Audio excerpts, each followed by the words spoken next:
পার্বতী রূপে জন্মগ্রহণের পর দেবী দেবর্ষি নারদের পরামর্শে শিবকে পতিরূপে পাওয়ার জন্য কঠোর ব্রহ্মচর্য গ্রহণ করে।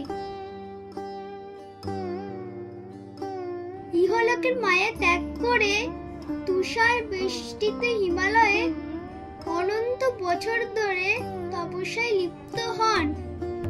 তাই দেবীর এই তপস্বিনী রূপের নাম ব্রহ্মচারিণী।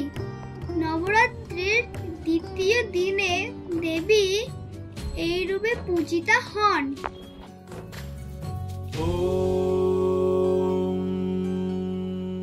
दधानाकर पद्माभ्यामक्षमालाकमण्डलू देवी प्रसीदतु मयि ब्रह्मचारिण्यनुत्तमा।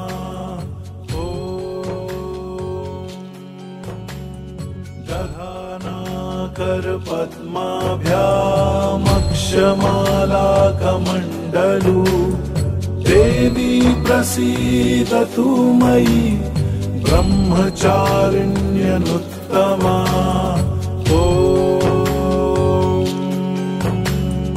दधानाकर पद्माभ्यामक्षमालाकमण्डलू देवी प्रसीदतु मयि ब्रह्मचारिण्यनुत्तमा।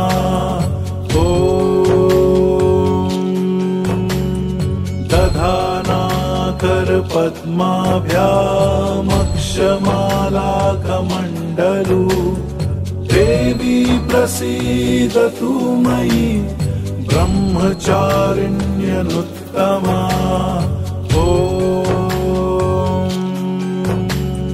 दधानाकर पद्माभ्यामक्षमालाकमण्डलू देवी प्रसीदतु मयि ब्रह्मचारिण्यनुत्तमा।